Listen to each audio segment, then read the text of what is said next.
I stood on the patio with the tray of steak still sizzling in my hands, the smell of garlic butter and rosemary rising in the air, mixing with the laughter that cut straight through me.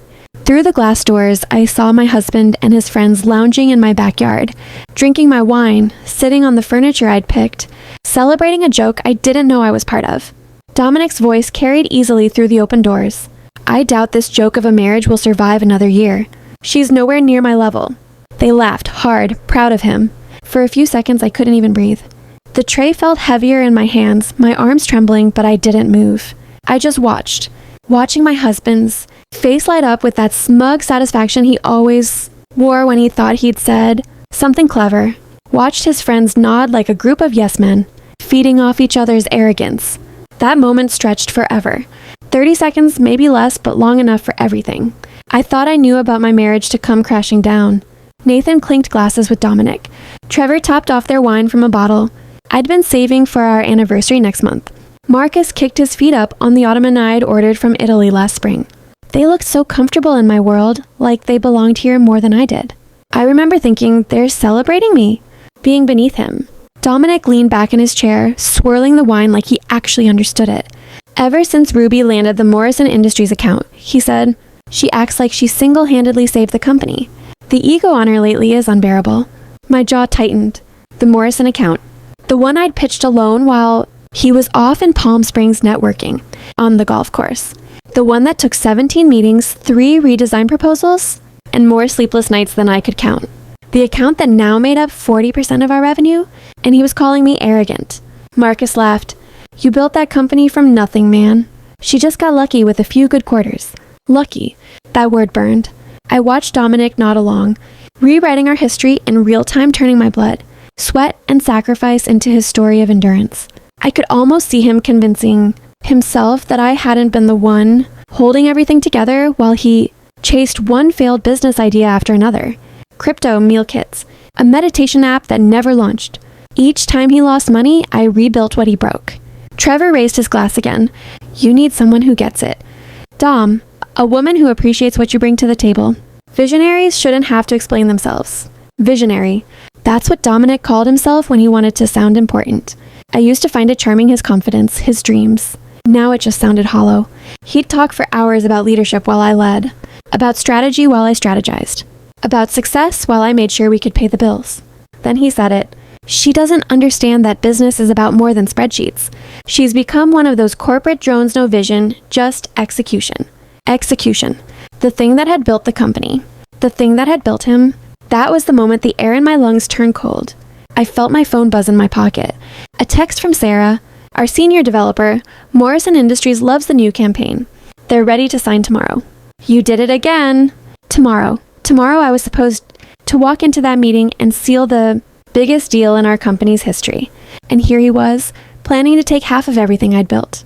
Dominic poured himself another glass, his fourth, maybe fifth, and said, I've been documenting everything.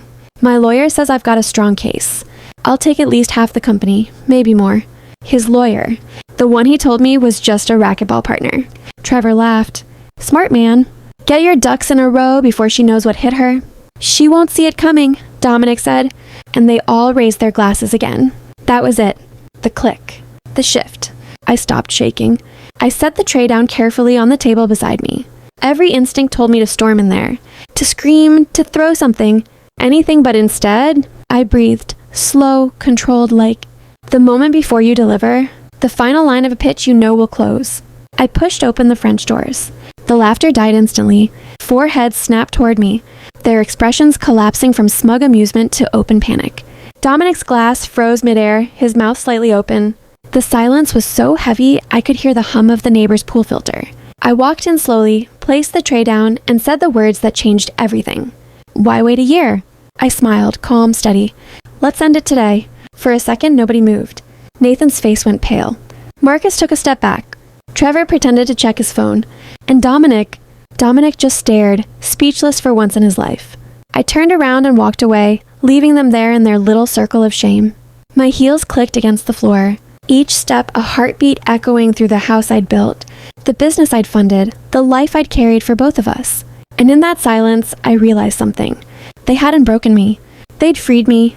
Because if this was what my husband called being on his level, I was done lowering mine to meet him. I could hear them whispering behind me, muffled voices, rushed footsteps, the sound of panic trying to rearrange itself into damage control. I didn't stop. I went straight upstairs, my body moving on autopilot, like it already knew what came next.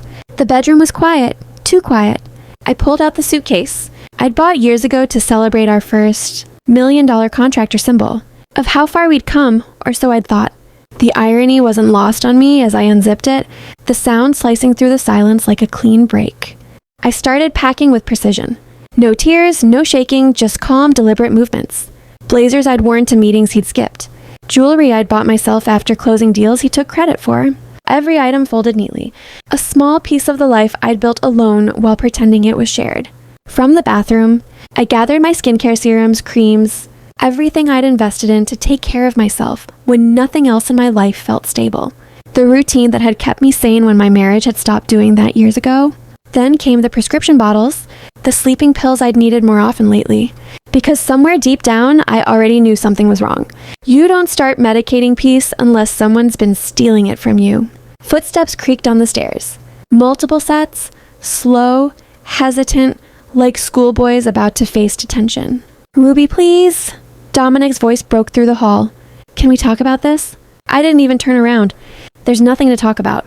He appeared in the doorway, hair disheveled, his expensive shirt wrinkled, eyes darting like a trapped animal. Behind him, Nathan hovered in the hallway, his face tight with guilt. I caught that look and froze. It wasn't fear, it was regret. The kind that comes from watching something crumble that you could have stopped. "You've made your position very clear," I said, folding one last blouse and placing it in the suitcase. "I'm beneath you. Our marriage is a joke. You've been meeting with your lawyer. What exactly would you like to discuss?" Dominic paled. "How did you know about Derek?" I zipped my toiletry bag shut, looked up at him for the first time. "The same way I know about the separate account you opened in January. Or that you've been telling investors I'm emotionally unstable." That hit him. His mouth opened, but no sound came out. Behind him, Nathan shifted uncomfortably. His guilt practically screamed. And suddenly it clicked. I stared straight at him. "You sent me the message." Dominic spun around, his face darkening. "What message?" Nathan stepped forward, jaw tight but steady. "The one that told her to check your Thursday meetings. I've been sending her screenshots for weeks. Dom, every text in our group chat about hiding assets, every mention of Project Gaslight." That name, Project Gaslight, made me laugh. Not because it was funny, but because it was so perfectly absurd. "You actually gave it a name," I said. "You turned destroying your wife's reputation into a business plan." Trevor and Marcus were now hovering behind Nathan. Their earlier arrogance evaporated into silence. No one knew where to look. Dominic's anger cracked through the tension. "You betrayed me," he shouted at Nathan. Nathan met his glare. "No, man, you betrayed her. You built this fantasy where you were the victim. I just stopped playing along." The silence that followed was thick. You could almost feel the air folding in on itself. I stood there, suitcase half packed, watching four men realize that their little empire of ego had just collapsed. The same men who had toasted to my humiliation an hour ago now stood exposed, stripped of their lies, and for the first time, I didn't feel angry. I felt free. "I'm leaving tonight," I said. "The company's mine. Every file, every client, every contract you built. You can have your golf clubs, your wine fridge, and whatever's left of your pride. But you're done." Dominic's face twisted. "You can't just..." "I already did." I closed the suitcase with a sharp click. "Tomorrow, Morrison signs the expansion deal. I'll be there, alone, and when they ask about you, I'll tell them the truth. You were a lesson, not a partner." He took a step toward me, maybe to argue, maybe to beg. But I was already walking past him. The hallway lights caught the edge of my suitcase as it rolled across the floor, each wheel marking the end of something that should have ended years ago. Halfway down the stairs, I heard him call after me my name, stretched out like an apology he didn't know how to say. I didn't look back, because this wasn't a tragedy anymore. It was a transformation. That night, as I drove away, the city lights blurred in the rearview mirror. I didn't feel the sting of loss, just the weight lifting off me piece by piece. I realized then that sometimes freedom doesn't come from fighting for what's yours. It comes from walking away from what never was. And that's exactly what I did. The morning after I left, I woke up to silence. No phone buzzing with Dominic's half-hearted texts. No sound of him pacing the kitchen, pretending to be busy while I worked. Just peace. The kind of quiet that feels almost too big at first, like stepping out of a storm you've been trapped in for years. I brewed coffee in the tiny apartment I'd rented downtown. It wasn't much bare walls, mismatched furniture, but it was mine. Every cup I poured, every breath I took, felt like the start of something new. Then my phone lit up. 17 missed calls from Dominic, 5 from his lawyer, 2 from Trevor, 1 from Marcus. I ignored them all except for one message that stood out. It was from Nathan. He's panicking, trying to spin the story. Says you overreacted, but you might want to check your inbox. My stomach dropped. I opened my email, and there it was, a statement from Dominic's public relations contact. A thinly veiled attempt to paint me as unstable, controlling, impossible to work with. He was trying to rewrite the story again. Only this time, I wasn't the quiet wife behind the curtain. I opened my laptop, logged into the company accounts, my accounts. By the time he woke up, I'd already changed every password, revoked his admin access, and rerouted client communications directly to my team. I wasn't hiding. I was reclaiming what was already mine. At 9:15 a.m., Morrison Industries representatives walked into the boardroom. My team was there, ready, confident. Dominic's chair sat empty. When the meeting began, one of the Morrison executives looked around and asked, "Will Dominic be joining us today?" I smiled. No, not anymore. The contract was signed 20 minutes later, our biggest expansion to date. And for the first time, I didn't feel like I had to share that victory with someone who'd only ever tried to take it from me. By noon, the news had reached him. My phone buzzed again. Another message from Nathan. He's furious. Says you stole the company. Stole? I almost laughed. The same man who plotted to take half of everything I built was now accusing me of theft. That evening, I met Nathan for coffee. It wasn't planned. He just showed up, quiet, awkward, with the same look he'd worn that night in the hallway. I didn't know how far he'd gone, he said. At first, it was just talk ego stuff. But then he started lying about the finances, meeting with lawyers, moving money. I couldn't keep watching it. I nodded. You did the right thing. I should have done it sooner. We sat there for a while, just breathing. There was no grand apology, no drama. Just two people who had finally stopped pretending everything was fine. When I got back to my apartment, there was another email waiting for me, this time from a journalist. Somehow the story had leaked. The golden couple of business were splitting up, and rumors were flying about who had betrayed who. I read every line carefully. The narrative was predictable. Successful woman emasculates husband. Husband lashes out, marriage collapses. I closed the laptop and laughed quietly to myself. They'd never understand, because they'd never lived the version where you build something with someone who secretly resents you for it. A week later, I filed for divorce. My lawyer called it strategic. I called it overdue. Dominic tried everything: emails, late-night calls, guilt trips. He even sent flowers to my office as if a bouquet could erase betrayal. I didn't respond to any of it, because by then, I was done proving my worth to people who needed to tear me down to feel tall. Morrison's deal brought in 2 new clients within a month. My agency was thriving. My team worked harder than ever, not out of fear or control, but loyalty, something Dominic never understood. Still, there were nights I lay awake replaying it all. Not out of regret, but reflection. How easy it is to lose yourself when you keep trying to be enough for someone who's determined to make you small. And that's when the idea hit me. Dominic had Project Gaslight. I would have Project Rebuild, not just the company, but myself. It started small, rebranding the agency, shifting the culture, promoting the women who'd been overlooked. Then came the bigger move, launching a mentorship program for female founders who'd been underestimated, silenced, or sidelined by partners who couldn't stand their success. Within 6 months, Project Rebuild wasn't just a slogan, it was a movement. And the irony? Dominic's name still sat on the company's founding documents. He'd built a business on my back, and in the end, his name would forever be attached to the empire I built without him. Sometimes karma doesn't arrive as thunder. It shows up quietly through peace, success, and the sound of someone realizing they've lost control over you forever. I used to think revenge meant making them hurt like you did, but I was wrong. Revenge is waking up one morning, free, successful, and completely indifferent to whether they ever recover. And that's exactly where I was headed. Months passed, and my life began to look unrecognizable in the best way possible. The apartment that once felt temporary now felt like home. My mornings weren't filled with dread anymore. No phone calls to dodge. No walking on eggshells to keep someone else's ego intact. Just a quiet purpose. I'd started to enjoy the silence. The kind that comes when you no longer owe anyone an explanation. But peace doesn't stay unbothered for long, not when your success becomes someone else's obsession. One Thursday afternoon, as I was preparing for a pitch with a new client, an alert popped up on my phone. A headline, Dominic Hale breaks. Silence on divorce says he was manipulated and lied to. I froze. He'd gone public. The article was full of half-truths and omissions, a masterclass in victim playing. He painted himself as the faithful husband blindsided by his unstable, power-hungry wife.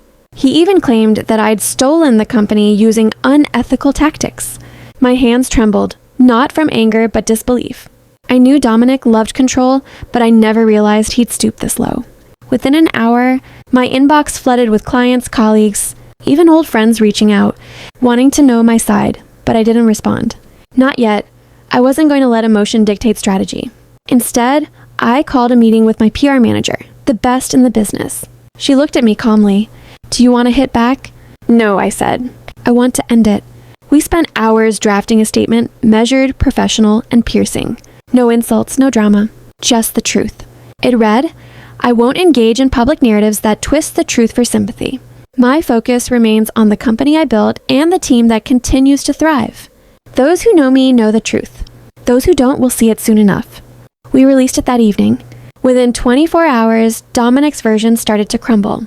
Journalists dug into the financials, found inconsistencies, and one outlet published leaked screenshots his messages to Trevor and Marcus discussing Project Gaslight. The internet did the rest. Comments flooded in under his posts. So she was the problem? Sure. Project Gaslight? You can't make this stuff up. Imagine trying to destroy your wife and ending up destroying your own reputation. Dominic tried to do damage control, but it was too late. Every move he made only proved my point. The mask was gone. I thought I'd feel vindicated, but what I actually felt was tired. Because I realized something that night. The most exhausting part of surviving manipulation isn't the lies themselves. It's the constant need to prove their lies. So I stopped. Instead of feeding the headlines, I focused on the work.